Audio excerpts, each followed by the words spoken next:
AITA for refusing to go to any family gatherings because I'm sick of being used as a piggy bank? Family. It was everything to me, at least, it used to be. I was raised with the belief that no matter what happened, no matter where life took you, family would always be there. And for a long time, I held onto that belief like a lifeline. But now, sitting here, staring at the nearly empty balance in my bank account after yet another expensive family dinner, I can't help but wonder how I ended up here. How I became the family's go-to bank. Growing up, we were the kind of family that celebrated everything together, holidays, birthdays, even random weekends. It was a tradition, one I loved. But as I started making more money, something changed. At first, it was subtle. No one asked me to pay for things. But it slowly became clear that I was expected to. It started with little things, a round of drinks here, a birthday cake there, but before long, I was covering entire dinners, holidays, and eventually vacations. And no one ever said, thank you. They didn't need to. It was just expected. The first time I noticed the shift was on my mom's birthday a few years back. We were at a nice restaurant, one of those places where the waiter pulls the chair out for you and everything is covered in white linens. The food was great, the wine was flowing, and everyone was in high spirits. Then, when the check arrived, the conversation abruptly shifted. There was an awkward pause, followed by some nervous glances around the table. Thanks so much for organizing this, my sister said, flashing me a smile that didn't quite reach her eyes. It took a moment for the realization to settle in. I was expected to pay. No one had asked if I could, or if I even wanted to. They just assumed, as if my success, if you could call it that, meant I was obligated to foot the bill. I didn't say anything. I paid the $600 tab without complaint. But that night, as I lay in bed, I couldn't shake the gnawing feeling in the pit of my stomach. Something was wrong. From that point on, it became a pattern. Every family event, every holiday, every birthday, I was expected to pay. The last straw should have been the Christmas fiasco 2 years ago. I'd hosted the family dinner at my place, which had become another unspoken expectation. I'd spent weeks preparing, cooking, cleaning, decorating. I even bought presents for everyone, thinking it would be a nice surprise. But when Christmas Eve rolled around, things quickly went south. After dinner, while everyone was lounging around the living room, my sister casually mentioned a family trip to Mexico she'd been thinking about organizing for the summer. It's gonna be amazing, she gushed, sipping her wine. We could rent this beachfront house for a week, go snorkeling, take boat trips, the works. Everyone chimed in with excitement, already discussing dates and activities. Then my sister turned to me with that same, now familiar smile. And of course, you'd cover the rental, right? It's like $7,000 for the week, but that's not too much for you, is it? I froze. The room grew quiet as everyone looked at me, waiting for my response. There it was again, the assumption that because I was doing well financially, I would naturally be the one to pay for everything. No one even considered pitching in or asking if I wanted to go in on it together. Something snapped inside me that night. I wanted to scream, to tell them how unfair it was, how they had no idea the pressure they were putting on me. But instead, I just smiled tightly and said, I'll think about it. But the moment I truly broke? It wasn't the expensive dinners or the family vacations I paid for. It wasn't even the casual way they'd stopped thanking me. No, it was Thanksgiving of last year that pushed me over the edge. We were at my uncle's place. My uncle, who always had an excuse for why he couldn't contribute.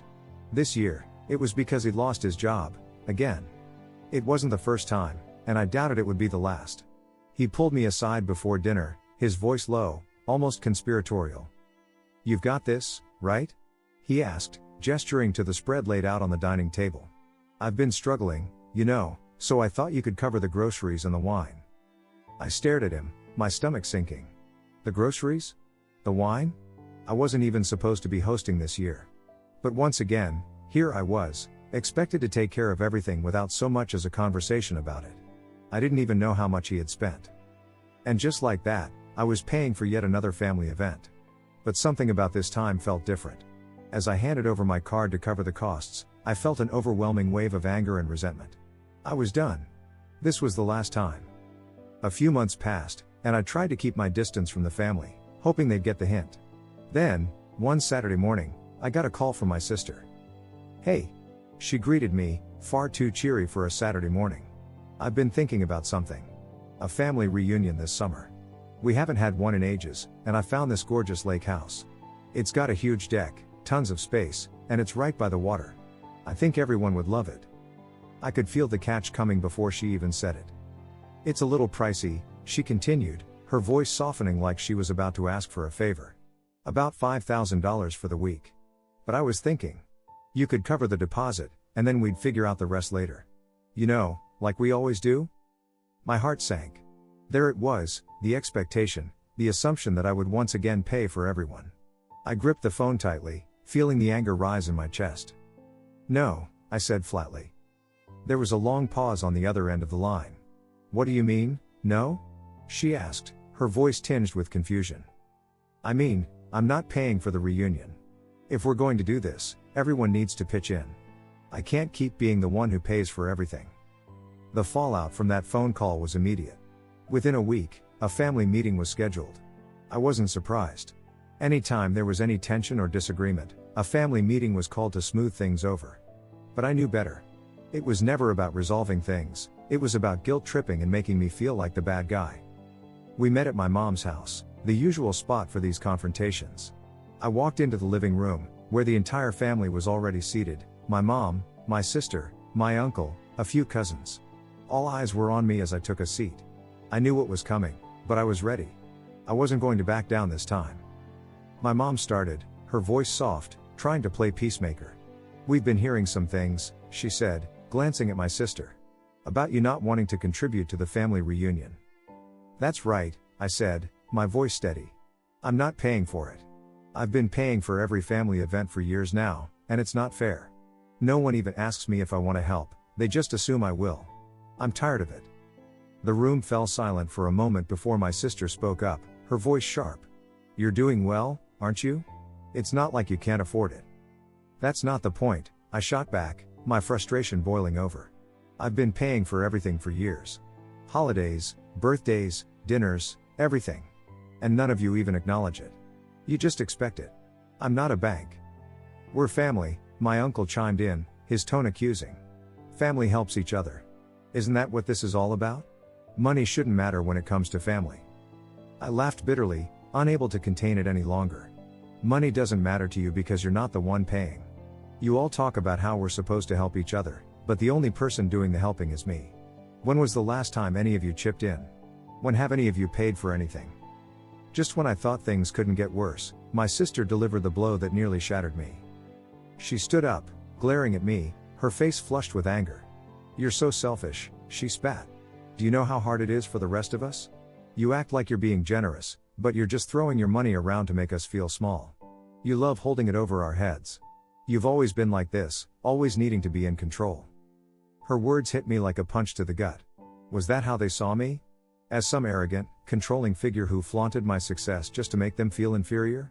I had spent years quietly covering the costs of everything, thinking I was helping, thinking I was doing my part as a family member. But in their eyes, I was the villain.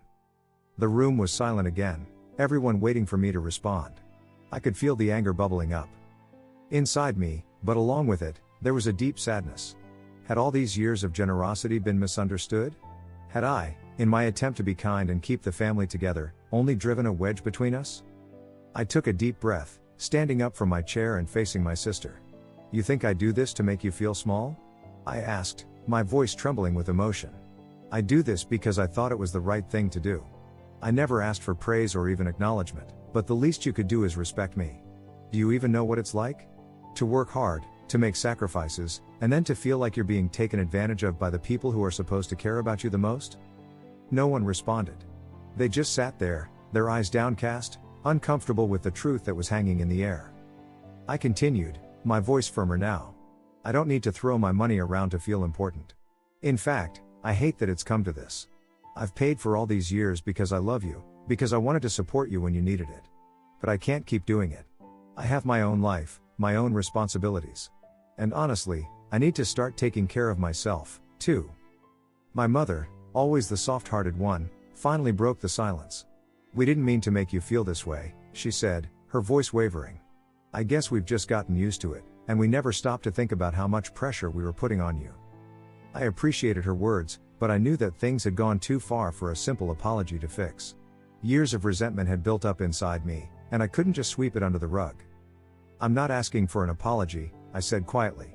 I'm asking for things to change. If we're going to keep being a family, we need to share the burden.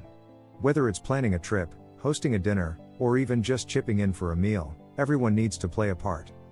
My sister, still looking angry, crossed her arms and muttered, "Fine. But don't expect us to invite you to anything if you're going to act like this." Her words stung, but I knew she was just lashing out. For years, I had been the one keeping the family events going, organizing, paying, and bringing everyone together. Without me, there was a good chance these gatherings would become less frequent, if they happened at all. But at this point, I didn't care. I wasn't willing to be the sacrificial lamb anymore, and if that meant fewer family get-togethers, so be it. I nodded slowly. That's your choice. But I'm not going to change my mind. I'm done paying for everything, and I'm done letting you make me feel guilty for not doing it. The meeting ended on a tense note, and I left feeling drained but resolute. My relationship with my sister was strained for a while after that, and there was a noticeable chill in the air at family gatherings. But something strange also started to happen. As the months passed, the family dynamics began to shift. At our next holiday gathering, Easter this time, I didn't host. We met at my aunt's house instead, and for the first time in what felt like forever, I didn't pay a dime. My aunt had cooked the meal, and everyone brought something, a side dish, a dessert, even a bottle of wine. It wasn't as elaborate as the events I used to fund, but there was something more genuine about it. I felt like I was part of the family again, not just the family's ATM. Things were still rocky with my sister. She hadn't spoken much to me since the reunion incident, and I knew there was still some unresolved tension. But I didn't push it. I needed space to heal, and so did she. Months later, I got an unexpected call.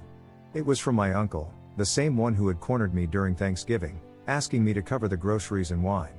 I hadn't heard from him much since the family meeting, and I wasn't sure what to expect. "Hey," he said awkwardly. "I've been thinking about everything, and I wanted to apologize. I've been going through some stuff, and I guess I took advantage of you without even realizing it. I know you don't owe me anything, but I just wanted to say I'm sorry." I was stunned. My uncle had always been the most entitled, the one who always expected a handout. Hearing him apologize, hearing him acknowledge his part in all of this, was something I never thought would happen. "I appreciate that," I said, trying to keep the emotion out of my voice. I wasn't trying to make anyone feel bad. I just needed to set some boundaries. "I get it now," he said. "And I want to do better.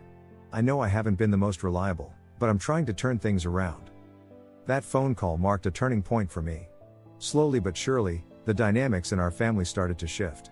There were still moments of tension, still occasional slip-ups where old habits resurfaced, but things were different now. I no longer felt the crushing weight of responsibility every time we got together. We even managed to pull off that family reunion my sister had been so adamant about. This time, however, things were different. Everyone chipped in, financially, emotionally, and with planning. It wasn't a $5,000 luxury retreat. We ended up renting a smaller, more modest cabin by a nearby lake.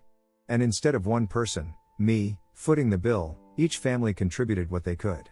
It wasn't lavish, but it was peaceful, fun, and, most importantly, equal. Looking back, I realized that setting boundaries with family is one of the hardest things to do, but it's also one of the most necessary. It doesn't mean you love them any less. It doesn't mean you're abandoning them. It means you're valuing yourself as much as you value them. I still love my family. We're still close, even with the occasional bumps in the road. But now, I love them with clear boundaries in place. And for the first time in years, I feel free. I'm no longer the family's personal ATM, and I've learned that real family support isn't just about money, it's about mutual respect, understanding, and effort. Family is supposed to mean something. And now, for the first time in a long time, it finally does. Thanks for watching, guys. If you enjoyed these Reddit stories, don't forget to like, subscribe, and hit that bell so you never miss an update. See you in the next one.